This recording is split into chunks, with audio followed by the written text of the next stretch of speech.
ಇಲ್ಲಿ ಒಳ್ಳೇದು ಕೆಟ್ಟದು ಅಂತ ಕೂತ್ಕೊಂಡು ಡಿಸೈಡ್ ಮಾಡಕ್ ನನಗೆ ಟೈಮ್ ಇಲ್ಲ. ಮಸ್ತಾನ ಯಾರು ಗೊತ್ತೇನೋ, ಬೆಂಗಳೂರಿಗೆ ದೊಡ್ಡದಾದ ಅಂಡರ್ ವರ್ಲ್ಡ್ ಡಾನು. ಇಮ್ಮಿಡಿಯೇಟ್ ಆಗಿ ಊರಿಗೆ ಹೊರಟ್ಬಿಡೋ. ಲಾಸ್. ಮಗುನ ಉಳಿಸ್ಕೊಳ್ಳಕ್ಕೆ ಒಂದು ಚಾನ್ಸ್ ಇದ್ದಿದ್ರು ಉಳಿಸ್ಕೋತಿದ್ವಿ ಸರ್. ವಿಧಿ ಮುಂದೆ ಯಾರು ಏನ್ ಮಾಡಕ್ಕಾಗತ್ತೆ, ಎಲ್ಲ ಬರೀ ನೆಪ ಅಷ್ಟೇ. ಆಗೋಗಿದ್ದಕ್ಕೆ ಯಾರು ಹೊಣೆನೂ ಅಲ್ಲ, ಯಾರು ಕಾರಣನೂ ಅಲ್ಲ. ಅದು ನಿಜ. ಸರಿ ಹೇಳಿ, ನಿಮ್ ಹೆಂಡತಿ ಬಗ್ಗೆ ಏನಾದ್ರೂ ಕೇಳ್ಬೇಕಾಗಿತ್ತಾ? ಕೇಳೋದಕ್ಕೇನೂ ಇಲ್ಲ ಡಾಕ್ಟ್ರೆ, ನೀವಾಗ್ಲೇ ಎಲ್ಲ ಹೇಳಿದ್ರಲ್ಲ. ನಿಮ್ಮ ಹತ್ರ ಒಂದು ಸಹಾಯ ಕೇಳಕ್ ಬಂದೆ. ನನ್ನಿಂದ ಸಹಾಯನಾ? ಹೇಳಿ ಸರ್, ಏನಾಗ್ಬೇಕು? ನನ್ನ ಕಾವೇರಿ ಮದುವೆ ಅನಿರೀಕ್ಷಿತವಾಗಾಯ್ತು. ಅದರಿಂದ ಮನೆಯಲ್ಲಿ ತುಂಬಾ ಅಸಮಾಧಾನ ಇದೆ.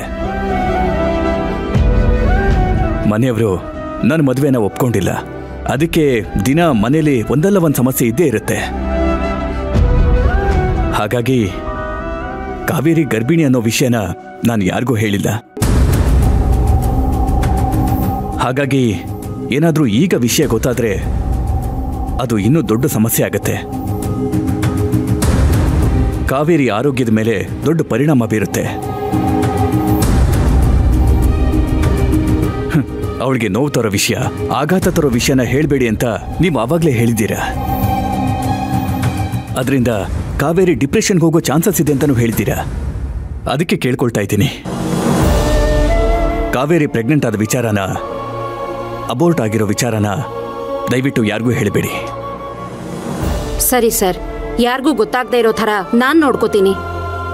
ಹಾಂ, thank you doctor, thank you very much. ಈ ಮಾತನ್ನ ನಿಮ್ಮ ಸ್ಟಾಫ್ಗೂ ಹೇಳಿದ್ರೆ ತುಂಬ ಚೆನ್ನಾಗಿರುತ್ತೆ. ಖಂಡಿತ, ಅವ್ರಿಗೂ ಹೇಳ್ತೀನಿ ಸರ್. ನಿಮಗೆ ಯಾವ ರೀತಿ ಥ್ಯಾಂಕ್ಸ್ ಹೇಳಬೇಕು ಅಂತ ಗೊತ್ತಾಗ್ತಿಲ್ಲ.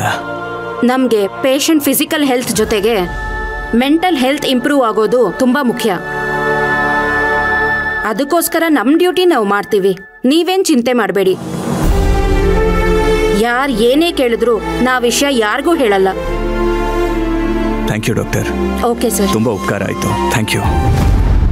ರಾಮ್ ಅವರು ಅನುಮಾನ ಪಟ್ಟ ಹಾಗೆ ಅವರ ಮನೆಯವರಿಗೆ ಈ ಮದುವೆಯಿಂದ ಇನ್ನೂ ಅಸಮಾಧಾನ ಇದೆ. ಕಾವೇರಿ ಪ್ರೆಗ್ನೆಂಟ್ ಅನ್ನೋ ವಿಷಯ, ಅಬಾರ್ಟ್ ಆದ ವಿಷಯ ಗೊತ್ತಾಗಿದ್ರೆ ದೊಡ್ಡ ರಾದಾಂತ ಆಗಿರೋದು. ಹಾಗೆ ಪೊಲೀಸವರು ಅನುಮಾನ ಪಡ್ತಿರೋ ಹಾಗೆ ಅವ್ರ ಮನೆಯವರಿಂದಾನೇ ಈ ಆಕ್ಸಿಡೆಂಟ್ ಆಗಿರೋದು ನಿಜ ಅಂತಲೂ ಅನಿಸ್ತಿದೆ. ಒಟ್ನಲ್ಲಿ ಕಾವೇರಿ ಒಂಥರ ಡೇಂಜರ್ ಝೋನ್ನಲ್ಲಿದ್ದಾರೆ. ದೇವ್ರೆ, ಆಪರೇಷನ್ ಥಿಯೇಟ್ರಲ್ಲಿ ನನ್ನ ಮೂಲಕ ಕಾಪಾಡಿದ ಕಾವೇರಿ ಜೀವನ ಇನ್ಮುಂದೆ ಬರೋ ಎಲ್ಲ ಅಪಾಯದಿಂದ ನೀನೇ ಕಾಪಾಡಬೇಕು.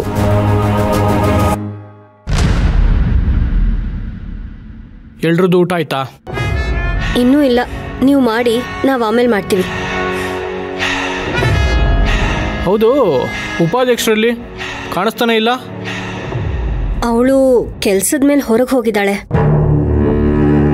ಫೈಲ್ನ ತಗೊಂಡು ಬಂದು ಕರೆಕ್ಷನ್ ಮಾಡಿ ಮಂಗಳೂರಿಗೆ ತಗೊಂಡು ಹೋಗ್ಬೇಕು ಅಂತ ಹೇಳ್ತಿದ್ಲು. ಅದಕ್ಕೆ ಹೋಗಿದ್ದಾಳೆ. ಅದಕ್ಕೆ ಹೋಗಿದ್ದಾಳ ಅಥವಾ ಕಾವೇರಿ ನೋಡಕ್ ಹೋಗಿದ್ದಾಳ? ರಾಮ ಸೀತೆನ ಒಂದು ಮಾಡೋದಕ್ಕೆ ಹನುಮಂತ ಸೇತುವೆ ಆದಂಗೆ ನಿಮ್ಗಳನ್ನ ಒಂದು ಮಾಡೋಕ್ಕೆ ಸರ್ಸು ಹನುಮಂತ ಆಗಕ್ಕೆ ಹೊರಟಿದ್ದಾಳ? ಹಾಗೇನು ಇಲ್ಲ ರೀ.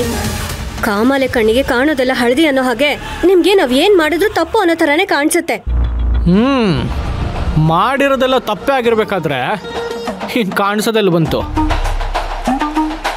ನೀನ್ ತಂಗಿ ಮಾಡಿರೋ ಗನಂದಾರಿ ಕೆಲಸಕ್ಕೆ ರಸ್ತೆಯಲ್ಲಿ ಕುರುಡುಂತರ ಕಿವುಡುಂತರ ವಿಧವಾಗಿ ನಡೆಸ್ತಾ ಹೋಗ್ಬೇಕಾಗಿದೆ. ಇದಕ್ಕೇನು ಹೇಳ್ತಿರೋ? ಇಂಥ ಅವಮಾನನ ನಾವು ಅನುಭವಿಸ್ತಿದೀವಿ ತಾನೇ. ಮತ್ತೆ ಕುಣ್ಕೊಂಡು ನನ್ನ ಜೊತೆನೂ ಜಗಳ ಆಡ್ಕೊಂಡು ಕಾವೇರಿನ ಆಸ್ಪತ್ರೆಯಲ್ಲಿ ನೋಡಕ್ ಹೋದ್ರಿ, ಅದ್ಯಾಕೋ? ಆಸ್ಪತ್ರೆಯಿಂದ ಬಂದು ಇನ್ಯಾವತ್ತೂ ಅವಳನ್ನ ನೋಡಕ್ ಹೋಗಲ್ಲ ಅಂತಾನು ಹೇಳಿದ್ವಲ್ಲ, ಅದನ್ನೆಲ್ಲ ಮರ್ತ್ಬಿಟ್ರಾ? ನೋಡಿ, ಕಾವೇರಿ ಮಾಡಿದನ್ನೆಲ್ಲ ಮರ್ತು ಅವಳನ್ನ ನೋಡಕ್ಕೆ ಅಂತ ನಾವು ಆಸ್ಪತ್ರೆಗೆ ಹೋಗಿರ್ಲಿಲ್ಲ. ಮಗು ಅಬಾರ್ಟ್ ಆಯ್ತಲ್ಲ ಅನ್ನೋ ವಿಷಯ ಕೇಳಿ ಮನ್ಸ್ ಕರಗಿ ಹೋದ್ವಿ ಅಷ್ಟೇ.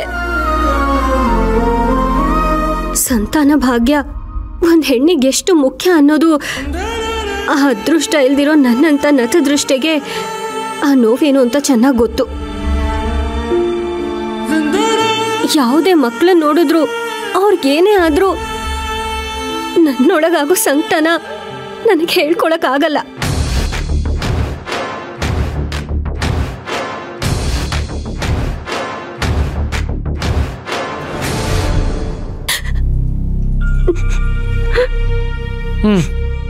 ಹಂಗೂ ಇರ್ತೀರಾ ಹಿಂಗೂ ಇರ್ತೀರಾ.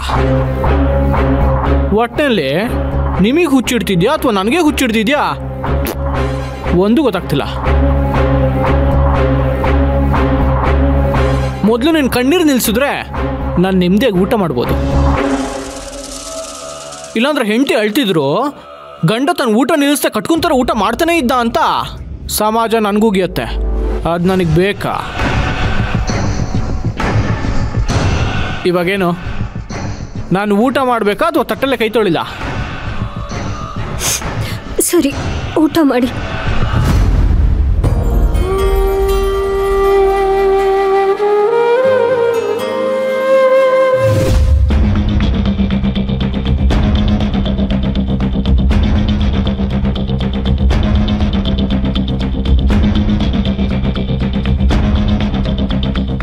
ರೀ, ಇದು ನಮ್ಮನೆ ಬಾಕ್ಸ್ ಅಲ್ವಲ್ಲ?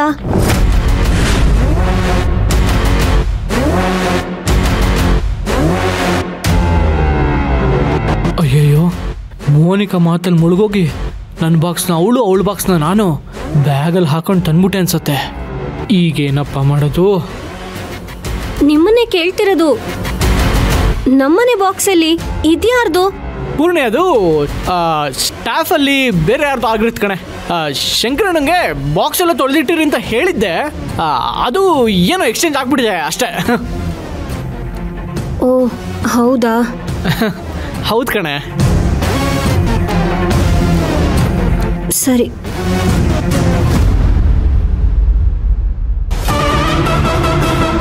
ಲೋ ಆದಿ, ಹುಷಾರಾಗಿರೋ. ನೀನೇ ನಿನ್ನ ಹೆಂಡತಿ ಹತ್ರ ಸಿಗಾಕೊಂಡ್ಬಿಡ್ತಿದ್ದೆ. ಹೆಂಡತಿ ಹತ್ರ ಯಾವ ವಿಚಾರದಲ್ಲಿ ಸಿಗಾಕೊಂಡ್ರೂ ಪರವಾಗಿಲ್ಲ, ಮ್ಯಾನೇಜ್ ಮಾಡಿಬಿಡ್ಬೋದು.